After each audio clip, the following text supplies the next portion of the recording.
Donald Trump just got the ultimate humiliation at the hands of his arch nemesis, Marc Elias. Marc, talk about the results that we just got as far as your law firm against the DOJ is concerned. All right. So in the continued battles over state voter files, this is where the Department of Justice has sued 31 states, actually 30 states in the District of Columbia, to get access to their sensitive voter data. I think the last time we did an episode, the Department of Justice was 0-16 or 0-17. They are now 0-19. Okay, we defeated them in New Jersey, which, by the way, they thought New Jersey was going to be like they're in because they've drummed up these allegations about voter files. They lost in New Jersey, and then on top of that, they just lost in Illinois. So they are still searching for that first victory. My law firm and I, we remain undefeated. To what extent does 19 consecutive victories impact the ability or the likelihood of any subsequent wins for the DOJ? Does that window shrink more and more every time that you notch another win in an analogous case? Yeah, I mean, let's be clear. If we only look at the district courts, they're going 0-31. Okay, like there's not a federal judge out there who's like, you know what? I was kind of 50-50 on this. And then 19 other judges, including 11 appointed by Republican presidents, including 8 appointed by Donald Trump. They came out the other way. But you know what? I think they've got a point. So I don't think that they are in any danger of winning a trial court case. They are appealing these cases to the Court of Appeals. So they are already 0-1 in the Court of Appeals. They've lost the first case. We won the first case in the Sixth Circuit, which includes Michigan, which is where that case came from. So look, I think they are still searching for the first, Court of Appeals at this point, a panel who will agree with them. It's not looking good for them. And the other thing is, Brian, the clock is running. They've been trying to get these files now for a year. I mean, we've been litigating these cases going back to the middle of last year.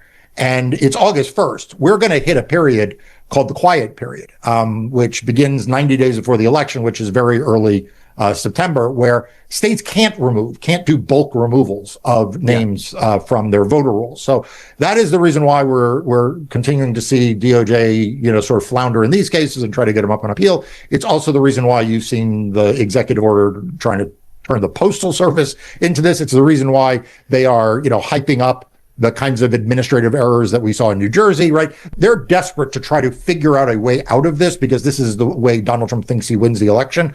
But so far, they aren't having any luck. To that end, so far they're not having any luck. They have attempted this effort to try and squeeze the voter rolls out of 30 different states plus the District of Columbia. That's failing. Donald Trump has tried to pass the Save America Act. That's failing. That basically amounts to a federal takeover of state-run elections. You've got the Trump administration refusing to rule out the prospect of sending ICE to the polls. You have his executive order seeking to end mail-in ballots. That failed. So all of these efforts that he's put forward aren't working thus far. Are we at the point where it may be safe to say that we're in the clear as far as the 2026 midterms are concerned? Or is it even more dangerous because as Trump loses more, he gets more desperate, which means the swings he's going to take are bigger? Yeah, it's the second, right? I mean, I wish I could say that we are out of the woods, but we're not. I mean, Donald Trump has a progression that he goes through, right? He starts with rhetoric. Then that rhetoric becomes more extreme. Then he goes to court. Then those court theories become more and more bizarre.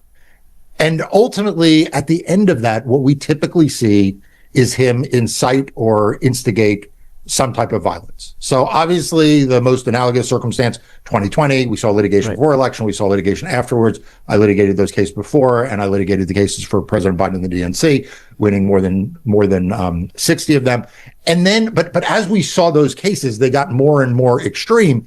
And then finally, when all those failed, we had January 6th. But Brian, you have reported extensively on this in other contexts. For example, you and I did episodes back, last year when Donald Trump was deploying the National Guard and the military into LA. Yeah. Right. And at the time it was like, wow, LA does not need the military in LA. And what that was a prelude to what we then saw in Chicago. And when they lost those cases, then we saw what happened in Minneapolis. And that's when we started to see ICE and CPB and U.S. citizens being killed in the streets. And so, you could replicate this over and over again across a number of different things. And I'm not here with a crystal ball to say what the end game looks like in 2026, what the next escalation is, or what the final escalation is. But I do know it's coming. And it's the reason why, my ask of everyone is really simple. Brian and I have done this series now, more than 500 episodes going back years. And we do this because it is a way to both keep you informed on what has happened in this case, 19 losses by the Department of Justice, my law firm and I, having a good run of success. But we also do it because it provides you the analysis, right? Because you can get that news. You can get that news from Democracy.com and help you sign up for it. But it gives you the analysis. Brian and I are giving you the analysis of what to expect that comes next. And so do me a favor right now. And there is a button in front of you that says subscribe, and I want you to hit that. And then there's a bell. And if you hit that bell, what will happen is when we post new videos, you'll get like just a simple little pop-up alert on your phone. And it's really worth your time. I should also note that, Mark mentioned that the DOJ is 0-19 in these cases where they're trying to get the voter rolls, which include private identifying information from all of these states, and get them sent over to the federal government, to the Trump administration. The bulwark against all of that is Mark and his team. Like, they are the ones in courts fighting on the front lines to protect all of our private information from getting sent over to the federal government so that they can use that information to suppress our votes. A small step that we can all take, a very small step we can all take to support that work, that invaluable work, is to subscribe to Democracy Docket. It is the single resource that I use to get all news on all things legal, voting rights, democracy. So I'm going to put that link right here on the screen and also in the post description of this video. If you're not yet signed up, please go ahead and sign up.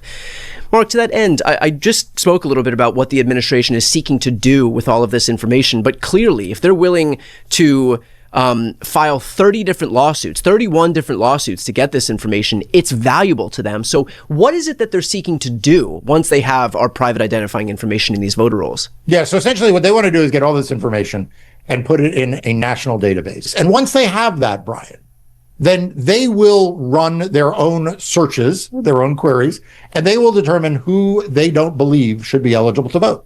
And this won't just be non-U.S. citizens. This won't just be people who are deceased. Let's be clear. They are going to use this as an opportunity to purge from the rolls, or to try to argue to states they have to purge from the rolls. People who are eligible voters are U.S. citizens, but they tend to be Democrats. And so by doing that, they will then go to the states and say, hey, you need to remove these 100,000 people. And the states will say, but those people are lawful voters. And DOJ will say, okay, but if you keep them on the rolls, we're going to criminally investigate you and maybe prosecute you. Right. And if you keep them on the rolls, we're going to cut off your funding for unrelated things. And if you keep them on the rolls, maybe we'll have our supporters dox you on social media. And so some number of state officials or local officials, whether they are election deniers and in the pocket of Donald Trump or just afraid, they will remove those people. And if this sounds fanciful, a version of this is already going on, right? Like, we've reported on this at Democracy Docket.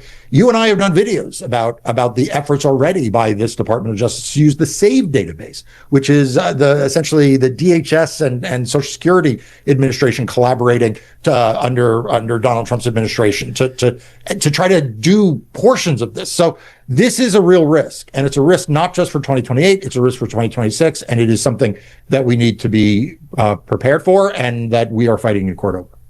And, there are going to be people online who are watching this video who hear from Republicans or conservatives that the voter rolls need to be cleaned and that we have to clean the voter rolls. And so what would you say to those people? Give them the argument as far as ERIC is concerned. Explain what ERIC is and give the argument that folks watching right now could use when they're posed with this question. Yeah, so I wrote about this in Democracy Docket. Brian, you and I did an episode on this, and maybe we could put a link to that episode in the description of this one.